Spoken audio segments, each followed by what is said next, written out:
ज्यावेळेस मतदारसंघामध्ये असतो त्यावेळेस दुपारचं जेवण मला आठवत नाही मी कधी घरी घेतलेलं.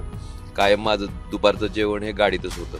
आणि फक्त ज्यावेळेस सेशन चालू असते अधिवेशनाचा काळ त्यावेळेस फक्त मी घरी जेवतो, नाहीतर दुपारचं जेवण माझं कायम गाडीत आहे. हे तुम्हाला आता मी फक्त आता मिस कॉल पडलेले साधारणतः फक्त 10-20 पासनं ते 10:45 पर्यंत एवढे मिस कॉल आहेत. आणि आपण जर बघितलं समजा कालचे फोन, येस्टरडे फोन, तर फोन लॉग मध्ये एवढे आहेत बघा येस्टरडेचे. हे सगळे जर तुम्ही कॅल्क्युलेट केले फक्त येस्टरडेचे बरं का 660 हे कालचे आहेत फक्त. तरी काल मी मुंबईला होतो, 10 लाख लोकांचा संपर्क. कोणीही माणूस आला तरी मला वाटतं 18 दिवसात त्याच्याशी मताशी जोडता येईल. अरे 100%. आज धाराशिव लोकसभा मतदारसंघातून ओमराजे निंबाळकर हे आपला उमेदवारी अर्ज भरणार आहेत. तत्पूर्वी ते तुळजाभवानीच्या दर्शनाला निघालेत आणि आपण बघताय की गाडीमध्ये जेवण सुरू आहे. तर स्वाभाविक आहे की एखाद्या राजकीय नेत्याला निवडणूक लढत असताना वेळ न मिळणं आणि ज्या गाडीमध्ये ज्या अवस्थेमध्ये आहेत दादा, हे आजच आहे की यापूर्वी सुद्धा असतं?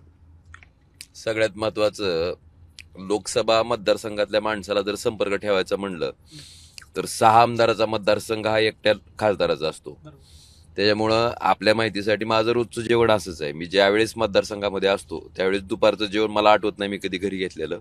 कायम माझं दुपारचं जेवण हे गाडीतच होतं. आणि फक्त ज्यावेळेस सेशन चालू असते अधिवेशनाचा काळ त्यावेळेस फक्त मी घरी जेवतो, नाहीतर दुपारचं जेवण माझं कायम गाडीत आहे. म्हणजे ह्या मागच्या 5 वर्षाच्या तर कालखंडामध्ये. किती प्रवास झाला असेल दादा? कारण 5 वर्षाचा प्रवास फार मोठा आहे, पण कॅल्क्युलेटेड असं आपण सांगू शकतो का की मतदारसंघामध्ये किती, गावामध्ये किती लोक वस्तीवरती, अथवा किती किलोमीटर झाला असेल? मला वाटतंय माझी एका गाडीचं रनिंग साधारणतः मतदारसंघातलं फक्त सांगतोय, कारण मी पुण्याला मुंबईला जायचं असेल तर मी बाय ट्रेन जातो. मी फक्त इथल्या इथंच फिरलेलो. किरण किती 5 लाख झाले करते एका गाडीचं? 5,60,000 किलोमीटर. हो हो, 5,60,000 किलोमीटर फक्त मतदारसंघातला. हा पुणे मुंबई कुठलाही नाही. दादा, आणखी एक गोष्ट महाराष्ट्रामधल्या एका खासदाराबद्दल फार वेगळ्या अर्थाने चर्चेची होती, ती आपल्या मोबाईल आहे. कारण इतर खासदारांचे मोबाईल किती वेळ चालू असतात, ते किती संपर्कात असतात हे सगळ्यांना माहीत आहे. पण एक खासदार असा आहे की ज्याच्या मोबाईलचे किस्से अगदी पारावरती, गावामध्ये, वाडी वस्त्यावरती चर्चा केल्या जातात. किती मोबाईल फोन येतात आणि किती उचलले जातात? मला आपल्याला दाखवायलाच आवडेल माझा फोन कुठं. एक मिनिट मला दाखवतो मी. तुमचं ते कॅमेरा घेऊ शकताय का? हो का? हे तुम्हाला आता मी फक्त आता मिस कॉल पडलेले साधारणतः फक्त 10-20 पासनं ते 10:45 पर्यंत एवढे मिस कॉल आहेत. आणि आपण जर बघितलं समजा कालचे फोन, येस्टरडे फोन, तर फोन लॉग मध्ये एवढे आहेत बघा येस्टरडेचे. हे सगळे जर तुम्ही कॅल्क्युलेट केले फक्त येस्टरडेचे बरं का. हे बघा अजून चालूच आहे, मी स्क्रोल करतोय. हे प्रत्येक मोबाईल, हे प्रत्येक फोन कामासाठी? हो हो हो, 100%. सामान्य लोकांची सामान्य कामं असतात. आणि सगळ्यात महत्वाचं असं आहे की मी माझ्या आयुष्यातला 24 तास मधला 24 तास वेळ माझा सामान्य माणसासाठी. त्याच्यामुळं प्रत्येक फोन मी त्या ठिकाणी घेतो. प्रत्येकाची काय अडचण आहे, आणि ती अडचण सपोज समजा एखादीची अडचण तहसीलदारशी रिलेटेड आहे किंवा फेर होत नाहीये, तर मी तहसीलदाराला लगेच कॉन्फरन्स घेतो. तो माणूस पण समोर असतो आणि काय असेल ते 1 to 1 त्या ठिकाणी बोलणं होऊन मग त्याचं काम मार्गी लागतं. समजा एखाद्या माणसाचा घरकुलाचा हप्ता अडकलेला असेल तर मी लगेच त्या संबंधित इंजिनियरला, संबंधित तुमचा बीडीओ असेल त्याला कॉन्फरन्सवर घेतो आणि तिथल्या तिथं ते मार्गी लागतो. आणि सहसा कसं असतंय, कधी कधी ट्रान्सफॉर्मर जळालेलं असतंय, जेई फेल्युअर रिपोर्ट देत नाही, मग मी लाईनमनलाही बोलायची पाळली तर लाईनमनलाही बोलतो, जेईला बोलायचं असेल तर जेईलाही बोलतो. आणि त्या पद्धतीचं काम आहे. आपण जर बघितलं असेल ना तर फक्त येस्टरडेचेच आपण, मी मगाशी तुम्हाला कॉल्स आता संपला बघा येस्टरडे. म्हणजे साधारणतः एका लॉग मध्ये तुमच्या 1, 2, 3, 4, 5, 6, 7, 8, 9, 10, 11 कॉल बसतात.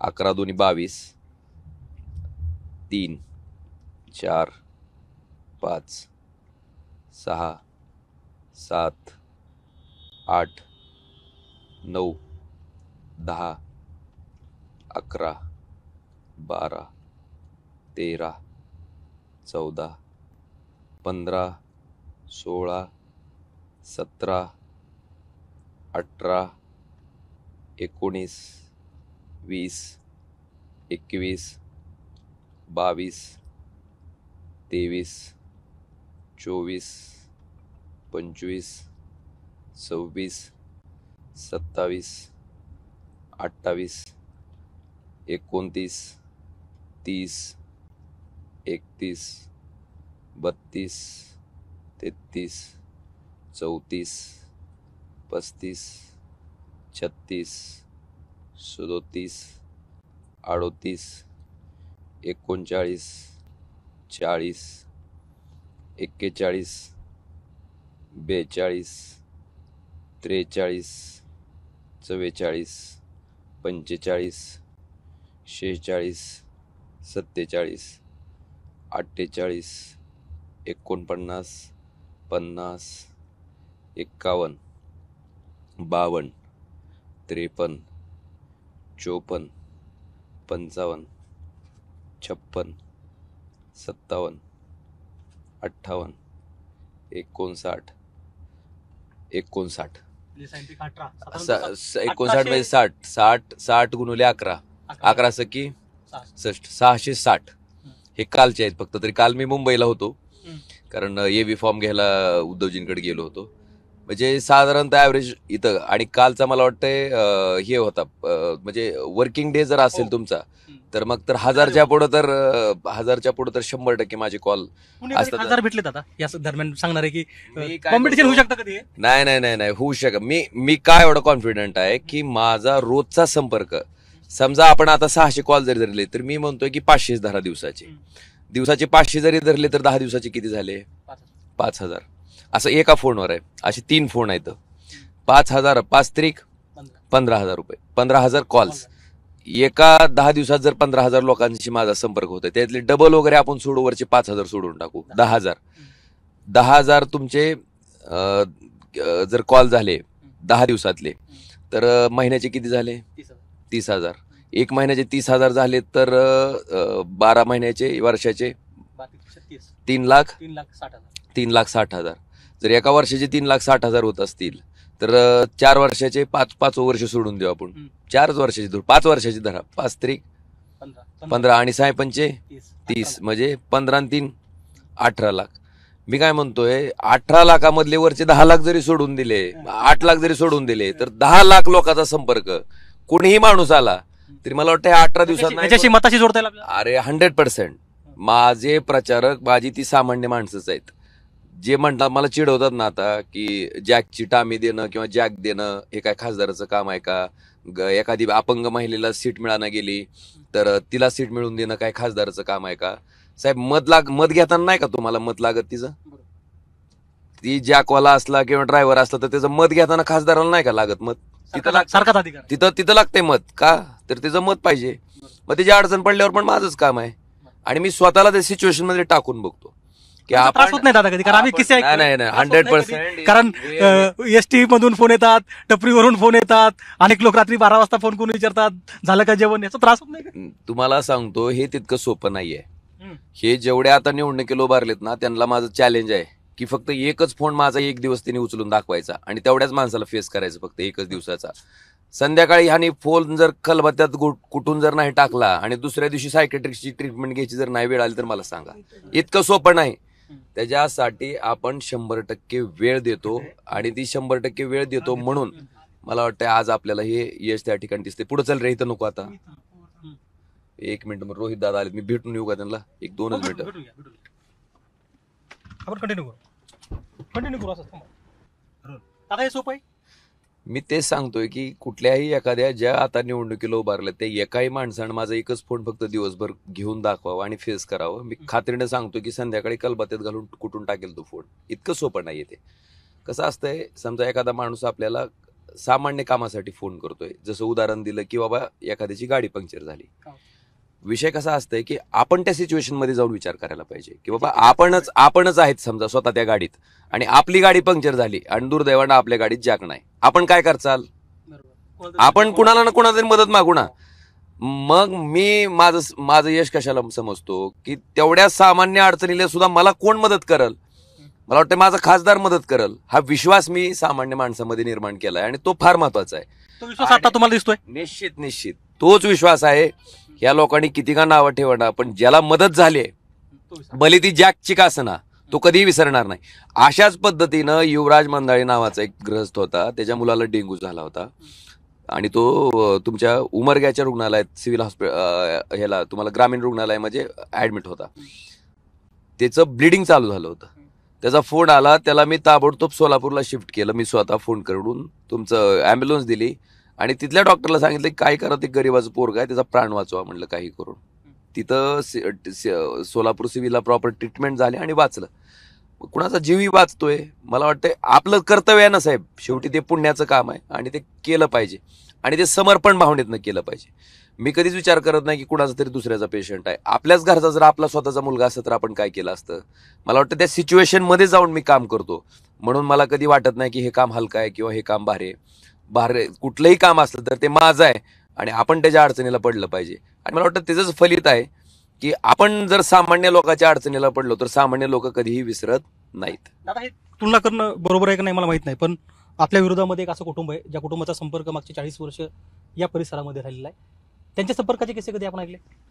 तुम्हीच खरं तर ग्रामीण, आता माझं असं म्हणणं आहे की तुम्ही माझा जसं इंटरव्ह्यू करताय तसंच तुम्ही गावोगाव जाऊन जर काही लोकांचे इंटरव्ह्यू घेतले तर तिथं तुम्हाला त्याचा प्रत्यय येईल किंवा ओमराजेचं काय काम आहे. आणि 40-45 वर्षाचे कुटुंब कायमस्वरूपी मंत्री म्हणून होतं, त्या मंत्रिपदाचा काय लोकांना उपयोग झाला आहे? कधी त्यांनी लोकांशी संपर्क ठेवलाय का? मंत्रिपदाचा उपयोग फक्त त्या कुटुंबाला झाला का तर ते कुटुंब श्रीमंत खासदाराच्या यादीत क्रमांक 3 ला गेलं देशात आणि ज्या जिल्ह्याचं नेतृत्व केलं धाराशिवचं, तो जिल्हा मात्र दरिद्री जिल्ह्याच्या यादीत, म्हणजेच ऍस्पिरेशनल डिस्ट्रिक्ट असं गोंडस नाव आपण त्याला देतो, म्हणजेच मागासलेला जिल्हा. मला वाटतं हे दुर्दैव आहे. त्यामुळे ज्यांनी नेतृत्व केलं ते श्रीमंत झाले आणि ज्या जिल्ह्याचं नेतृत्व केलं तो मात्र अशी बिकट परिस्थितीत जिल्हा सापडलेला आहे. आपल्या माहितीसाठी धाराशिव जिल्ह्यामध्ये 5 विधानसभा मतदारसंघ होते पूर्वी. 5चे 4 झाले. आता वाढत्या लोकसंख्येत 5चे 6 व्हायला पाहिजे होते, म्हणजे 5चे 4 झाले. म्हणजे 2 मतदारसंघाची जर आपण लोकसंख्या गृहीत धरली तर 10 लाख लोक जिथं जन्म झालाय, जिथं लहानाचे मोठे झालेत, तिथं त्याच्या घरच्या लोकांना, आई वडिलांना सोडून स्वतःची पोटाची खळगी इथं भरत नाहीत. म्हणून त्या ठिकाणी पुणे असेल, संभाजीनगर असेल, मुंबई असेल, मला वाटतं अशा ठिकाणी त्यांना जावं लागलं. ही दुर्दैवाची बाब आहे. आणि हे सगळं कारस्थान मला वाटतं ह्या पाटील कुटुंबाचं आहे. फक्त स्वतःच्या घरात सत्ता पाहिजे, मंत्रीपद पाहिजे, खासदारकी पाहिजे, आमदारकी पाहिजे, ही पदं फक्त प्रतिष्ठा म्हणून मिरवायला पाहिजे. सामान्य लोकांशी काही देणं घेणं त्यांचं राहिलेलं नाही. आणि ती लोक आज मला सवाल करतात की तुमचं 2.5 वर्षातलं काम सांगा. मला आपल्याला एकच उदाहरण द्यायचंय. पद्मसिंह पाटील मंत्री असताना जे शासकीय वैद्यकीय महाविद्यालय तुमचं धाराशिवला मंजूर झालं होतं, ते धाराशिवच्या लोकांसाठी झालं नाही, इथं ते मुंबईला झालं, नेरूळमध्ये. मला सांगा, मतदान कुणाचं घेता तुम्ही? धाराशिवच्या लोकांचं. कुठं आवश्यकता होती कॉलेजची, कुठं आवश्यकता होती दवाखान्याची? धाराशिवला आवश्यकता. आम्ही पण केलं असं ते सांगतात. हा, जे इथं आलं झालं नंतर हा, आम्ही पण केलं सांगतात. कुठलं हे तुम्ही काढा मंजुरी. कुणाच्या काळातली आहे ती? उद्धवजी ठाकरे साहेब मुख्यमंत्री असताना ह्या कॉलेजला मंजुरी मिळालेली आहे आणि ही मंजुरी 100% शासनाच्या मालकीची आहे. आपल्या माहितीसाठी इथलं मंजूर असलेलं कॉलेज नेरूळला नेलं, स्वतःच्या खाजगी ट्रस्टच्या मालकीचं केलं. पब्लिक चॅरिटेबल नुसतं म्हणायचं साहेब, पब्लिक चॅरिटेबल ट्रस्ट, पण तो ट्रस्ट हा त्यांच्या जहागिरीसारखा आहे. तिथं नेऊन ते कॉलेज ठेवलं. हिथल्या लोकांवर अन्याय नाही का? 83 पासून ते आजपर्यंत हिथल्या लोकांना काय उपयोग झाला? आणि ते आज सांगतायत की आम्ही हिथून लोक तिथं नेतो आणि त्यांच्यावर ऑपरेशन्स करतो. साहेब माझ्याकडं ह्याच्या तुम्हाला दाखवतो तुझा माहितीच्या अधिकारात मी माहिती काढली. ठीक आहे की त्यांनी दवाखान्यात, ही माहितीच्या अधिकारातलंच आहे की इथले जे पेशंट ते म्हणतात की आम्ही मोफत तपासतो का इथून घेऊन जातो, त्याची ही यादी आहे प्रत्येक वर्ष वाईज. तुम्ही जर बघितलं असेल 2012ला 24 पेशंट आहेत, त्यांच्यावर 25 प्रकारच्या शस्त्रक्रिया केल्या गेल्या. 2013ला 16 पेशंट्स आहेत, त्यांच्यावर 138 प्रकारच्या शस्त्रक्रिया केल्या. आता 16 पेशंटवर 138 प्रकारच्या काय शस्त्रक्रिया केल्या असतील, मला वाटतं हा त्या ठिकाणी संशोधनाचा विषय आहे. आणि इथं तर हाईट आहे, 9 पेशंटवर 80 प्रकारच्या शस्त्रक्रिया केल्या. Critical patient. आणि ऐका तरी गंमत ऐका, आणि 16 पेशंटवर 138 शस्त्रक्रिया करून 10,13,500 रुपयाचा क्लेम आहे. 9 पेशंटवर 80 प्रकारच्या शस्त्रक्रिया करून 11,32,500चा क्लेम आहे. काय प्रकार आहे हा? म्हणजे एका पेशंटवर सरासरी 8 शस्त्रक्रिया केल्यात का तुम्ही? खरं हा संशोधनाचा विषय आहे. आणि जे पाटील कुटुंब सांगतं की आम्ही चॅरिटी केली, हे सगळे पैसे महात्मा फुले जन आरोग्य योजनेतनं जवळपास साधारणतः 2012 पासून 23 पर्यंत 18,23,71,248 रुपये ह्या मंडळींनी गव्हर्नमेंटकडनं त्याचा क्लेम वसूल केलेला आहे. मग कशाचं तुम्ही सांगता चॅरिटी करता, कशाला सांगता इथल्या माणसाला आम्ही मुंबईला नेऊन नीट करतो. हे दुर्दैवी आहे. फरक इतकाच आहे की ओमराजेनं मेडिकल कॉलेज धाराशिवलाच केलं, पद्मसिंह पाटलांनी स्वतःच्या स्वार्थासाठी त्या ठिकाणी मुंबईला नेलं. कारण ते पब्लिक चॅरिटेबल ट्रस्टच्या म्हणजे स्वतःच्या खाजगी जहागिरी असल्यासारखं वापरतात. आणि हे जे कॉलेज आहे ते सरकारच्या मालकीचं आहे, 100% सरकारच्या मालकीचं आहे. त्याच्यात ओमराजेचा कुठलाही स्टेक नाही किंवा ओमराजेचा कुठला. ओमराजेंनी काय केलं? हेच मेडिकल कॉलेज. आणखी सांगतो. 5 गोष्टी सांगतात. निश्चित सांगतो. मला बरं झालं तुम्ही संधी दिली. आपल्या माहितीसाठी RDSS नावाची केंद्र सरकारची योजना आहे. फक्त ह्यांच्यासारखं मला जाईल तिथं नारळ फोडायचा असला कार्यक्रम करायची माझी सवय नाही, स्वभावी नाही. आपल्या माहितीसाठी RDSS नावाची केंद्र सरकारची योजना आहे. ह्या योजनेच्या अंतर्गत 1303,70,00,000 रुपये इतका इथला DPR धाराशिव जिल्ह्याचा आपण तयार करून 40 नवीन सबस्टेशन 33 kVचे, 38 ऍडिशनल पॉवर ट्रान्सफॉर्मर, 2250 वैयक्तिक शेतकऱ्याचे ट्रान्सफॉर्मर शेतातले 100चे आणि 63 जे ट्रान्सफॉर्मर आहेत ते 1550 कन्वर्ट करायचे 100 मध्ये. ही सगळी कामं आपण RDSS मध्ये मंजूर करून घेतली. कारण RDSSचा अध्यक्ष जिल्ह्याचा खासदार असतो आणि खासदार म्हणून मी माझं कर्तव्य जिल्ह्यासाठी बजावलेलं आहे. त्याचबरोबर माझ्या मतदारसंघामध्ये औसा येतो, तिथंही मी मंजूर करून घेतलेत. तिथं जवळपास 132 कोटी रुपयाचं 190 कोटी रुपयाची कामं औशामध्ये केलेत आणि बार्शीमध्ये सुद्धा जवळपास 182 कोटी रुपयाची RDSSची कामं केलेली आहेत. आणि हे रेकॉर्डवर आहेत, आपण जाऊन बघू शकता. हे दुसरं काम. तिसरं, सोलापूर तुळजापूर धाराशिव हा रेल्वे मार्ग मंजूर कधी झाला? 2014ला. 14 ते 19 मोदीजींचं सरकार होतं, त्यांनाच पाठिंबा देणारा खासदार होता. मग 14 ते 19 त्या रेल्वे मार्गाचं 1 गुंठा पण अधिग्रहण का झालं नाही? माझ्याच काळामध्ये त्या जमिनीचा अधिग्रहणालाही गती मिळाली, टेंडरही फ्लॅश झालं. मग त्या कामाचं श्रेय तुम्ही खासदाराला देणार नाहीत का? माझ्याकडे प्रोसिडिंग आहेत, महसूलच्या अधिकाऱ्याच्या, रेल्वेच्या विभागाच्या अधिकाऱ्याच्या, एकत्रित महिन्याला मी त्याचा फॉलोअप घेऊन केलेला आहे. त्यामुळे जे केलंय ते केलंय. आणि सगळ्यात महत्वाचं 3 झाले. 4थं, कृष्णा मराठवाडा इथला तुम्ही तुळजापूरचा रामदारा तलाव बघा, 15 वर्ष झालं तसंच दिसतंय. ते भांड का बांधलाय? ते पाणी उजनीचं आणून इथं साठवायचंय म्हणून. धाटणी बॅरेज त्याला पण बांधून 15 वर्ष झालेत. का बांधलाय? तिथलं अडवायचे पाणी नाही, ह्याच्यात आणून टाकायचंय. पण धाटणी बॅरेज पासून रामदारा तलावापर्यंत जे मधलं काम आहे ते मात्र प्राधान्यक्रमात नव्हतं. म्हणजे ते काम करायला परवानगी नाही. फडणवीस साहेबाच्या काळात सुद्धा नव्हती. मी जबाबदारीनं बोलतोय.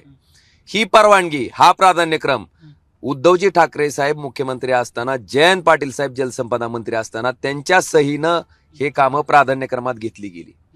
ज्याच्यामुळं आता रामदारा तलावापासून ते धाटणी बॅरेज पर्यंत ही कामं प्राधान्यक्रमात आली. त्याच्यासाठी आवश्यक असणारी 2200 कोटीची तरतूद ती पण उद्धव ठाकरे साहेबांच्या काळातच त्या ठिकाणी योजनेला झाली. ज्याच्यामुळं आता आपल्याला हे काम झालेलं दिसतंय. आधी आम्हाला काय दाखवलं जायचं? रामदारा तलावाचं एक टायर पुढचं, धाटणीचं बॅरेजचं टायर मागचं, आणि सांगायचं आता ही सायकल चलती. पण त्या सायकलला चालण्यासाठी मधला सांगाडा, त्याच्यावरची चेन आणि पॅन्डलची आवश्यकता असती. ते काम आम्ही त्या ठिकाणी महाविकास आघाडीच्या सरकारच्या कालखंडामध्ये जलसंपदा मंत्री जयंत पाटील आणि उद्धवजी ठाकरे साहेब मुख्यमंत्री असताना आणि कैलास पाटील आमदार आणि मी खासदार असं मिळून त्या ठिकाणी करून घेतलेलं आहे. किती झाले कामं? 4. आता तुम्हाला सगळ्यात महत्वाचं आणि 5वं काम सांगतो मी. आलिमको ही संस्था 1976 पासून अपंग लोकांसाठी साहित्य वाटप करते. 76 पासून 19 पर्यंत किती खासदार झाले असतील? एकाही खासदारानं ही योजना हिट राबवली नाही. मी पहिला खासदार आहे की ज्यानं अपंग लोकांसाठी सांगतो तुम्हाला 4,61,00,000 रुपयेचं साहित्य.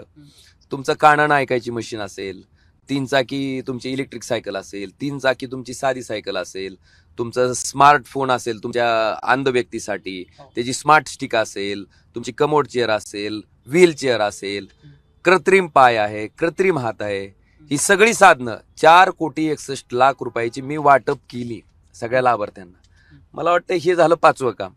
अजून तुम्हाला सगळ्यात महत्वाचं सांगायचं झालं तर उमरगापासनं येणारा जो हायवे आहे, मला वाटतं ताजमहल सुद्धा लवकर बांधून झाला असेल. पद्मसिंह पाटील खासदार असताना त्यावेळेस मला वाटतं मंजुरी मिळालेला तो महामार्ग अक्षरशः रांगत चलत होता. त्या महामार्गाचं काम गतीनं पूर्ण करायचं काम मी केलंय. सुरत चेन्नई तुमचा ग्रीनफील्ड जो आहे तुमचा 6 लेन आहे ग्रीनफील्ड अलाइनमेंटचं, त्याच्यासाठी सुद्धा जी काही जमीन अधिग्रहण लागतं ती सगळी प्रोसेस माझ्या कालखंडामध्ये झालेली आहे.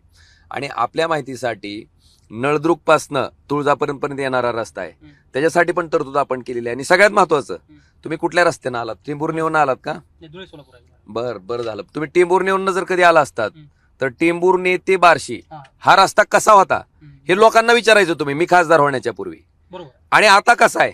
मी 10 मीटरचा करून घेतलाय आणि आपल्याला खात्री देतो की 4 मीटरचा पूर्ण डीपीआर गडकरी साहेबांकडून आपण तयार करून घेतलेला आणि पुढच्या 5 वर्षामध्ये तो रस्ता पण 4 लेन होईल. पण पूर्वी कसा होता आणि आता कसा होता हे बघा. प्रधानमंत्री ग्राम सडक योजनेची जी काही कामं आहेत त्याची आकडेवारी मी आपल्याला मला तुम्हाला आकडेवारी देतो. प्रधानमंत्री ग्राम सडक योजनेची किती कोटी रुपयाची कामं झाली ती पूर्ण जिल्हा 132 कोटी रुपयाची जिल्हाभरात कामं मी केलेली आहेत. कामं साहेब, शेवटी हा पैसा कुणाचा आहे? कुणाचा पैसा आहे? ओमराजेची वैयक्तिक जहागिरीची जमीन किंवा माझ्या वडिलोपार्जित जमीन विक्री करून आलेला हा पैसा नाहीये. हा पैसा कुणाचा आहे? जीएसटीच्या रूपानं खताच्या पोत्यावर सुद्धा शेतकऱ्यानं 18% जीएसटी भरून दिलेला हा पैसा आहे. सामान्य लोकांच्या कष्टाचा टॅक्स पेअरचा पैसा आहे. सामान्य लोकांचा पैसा आपण जर सामान्य लोकांसाठी खर्च करत असू, केवळ आपल्याला त्यांनी निवडून दिलंय म्हणून, ह्याच्यात उपकाराची जाणीव नसली पाहिजे, ह्याच्यात कर्तव्याची जाणीव असली पाहिजे. आणि ती कर्तव्य आहे म्हणून मी करतो, उपकार करत नाही. पण दादा परिस्थिती बदलली का? कारण आपल्याला पारंपरिक पाटील घराण्याशी आपला संघर्ष आहे, तो प्रत्येक निवडणुकीमध्ये असतो. मात्र यावेळी 2 पक्ष आहेत एकाच घरातले, एक भारतीय जनता पार्टी आहे, दुसरा राष्ट्रवादी आहे. ताकद वाढली आहे? तुम्ही खरं तर ही ताकद म्हणायची का घसरत चाललेला राजकारणाचा दर्जा म्हणायचा? काय तुम्ही लोकांमध्ये संदेश देताय की माझ्याच घरात सगळं असलं पाहिजे? मला वाटतं त्यांच्यापेक्षा आम्ही बरे. माझ्या जागी जर चुकून राणा पाटील खासदार झाले असते तर खालची विधानसभा कदाचित अर्चनाताईंनीच लढवली असती. पण ओमराजे खासदार झाल्यानंतर 2019ला ओमराजे जिथून विधानसभा लढत होता तिथं ओमराजेच्या घरातल्या माणसांनी निवडणूक नाही लढवली. कैलास पाटील तिथून आमदार झाले. घराणेशाही नुसती बोलण्यातनं नसती साहेब, वागण्यात म्हणणं पण दाखवायची असती. आम्ही दाखवलंय. आणि ज्या शरद पवारांनी यांना 45 वर्ष मंत्री केलं, त्या पवारांना सोडून केवळ आता यांची सत्ता येत नाही. आणि आपलं जे 2 नंबरचं हाणलेलं गबाळ आहे ते ईडी पासून जर वाचवायचं असेल तर भाजपमध्ये गेल्याशिवाय पर्याय नाही. ह्या एकमेव भावनेतनं ह्या लोकांनी पवार साहेबांना सोडून भाजपमध्ये गेली. त्याच्यापेक्षा आम्ही बरे. संघर्षाच्या संकटाच्या काळात पण आम्ही उद्धवजींना सोडलं नाही. आम्ही ठामपणे उभे आहेत. आमची सत्ता जात असताना, आमच्या पक्षाचं चिन्ह जात असताना, आमचं नाव जात असताना, मला वाटतंय जरी पैशाने ते श्रीमंत असले तरी नैतिकतेनं आम्ही फार त्यांच्यापेक्षा प्रचंड प्रमाणात श्रीमंत आहेत. आणि तेच सगळ्यात महत्वाचं आहे. आम्ही ते करत आलेलं आहे, पाळलेलं आहे. अनेक गोष्टी आपल्याला सांगता येतील, अनेक गोष्टीबद्दल बोलता येईल. केवळ नाटक करायचं. मला आपल्याला सगळ्याला एक विम्याच्या बाबतीत ते बोलतात सगळ्यांना सारखं वारंवार. मला आपल्याला सांगायचंय 1 हेक्टरचा विमा काढण्यासाठी सरकार कंपनीला 18,000 रुपये देते. तुम्ही मला दाखवा शेतकऱ्याला 18,000 रुपयापेक्षा जास्त विमा कुठल्या सालात मिळाला का? कधीच मिळालेला नाही. उलट 18,000 5,000 रुपये आणून द्यायचे, लोकांच्या तोंडावर मारायचे, 13,000 कंपनी प्रॉफिटमध्येच असते. आणि म्हणायचं मी पीक विमावाला आमदार. त्याच्यातली पुढची गोष्ट सांगतो. विमा कंपनीला जर आपण प्रीमियम भरला आणि जर आपल्या एखाद्या गोष्टीचं नुकसान झालं, समजा शेतीचं झालं, गाडीचं झालं, तर ते नुकसान भरपाई कुणाला करून द्यायचा अधिकार असतो? एक्झॅक्टली. मला चांगलं उत्तर आलं तुमच्याकडनं. हे काय म्हणतात, 13 दिवस कंपनीला वेळ द्या आणि जर नाही कंपनीनं दिलं तर कोणी द्यायचं? म्हणजे प्रीमियम भरणाऱ्याच माणसानं द्यायचं का? ह्यानी असे 28 कोटी रुपये सरकारला द्यायला लावले. 28 कोटी कुणाचे वाचले?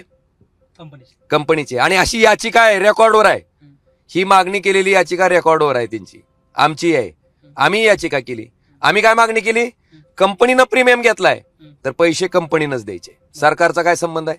म्हणजे पैसे 28 कोटी वाचवायचे कंपनीचे आणि सरकारच्या माथी मारायचे आणि ते पैसे आणले म्हणून लोकांची वाहवा मिळवायची आणि कंपनीचे वाचवले म्हणून कमिशन मिळवायचं. ह्याच्या बाबतीत अजून पण चर्चेला आलेले आहेत ती माझ्या समोर. यावं ना दाख सांगावं आपण जर क्लिअर आहेत, क्लीन आणि क्लिअर आहेत. शेवटचा प्रश्न माझा आता की हे जे लोक आहेत, जे मतदार आहेत, ते कुणासोबत आहेत? मला वाटतंय खात्रीनं सांगतो तुम्हाला, मला अजिबात काळजी नाहीये.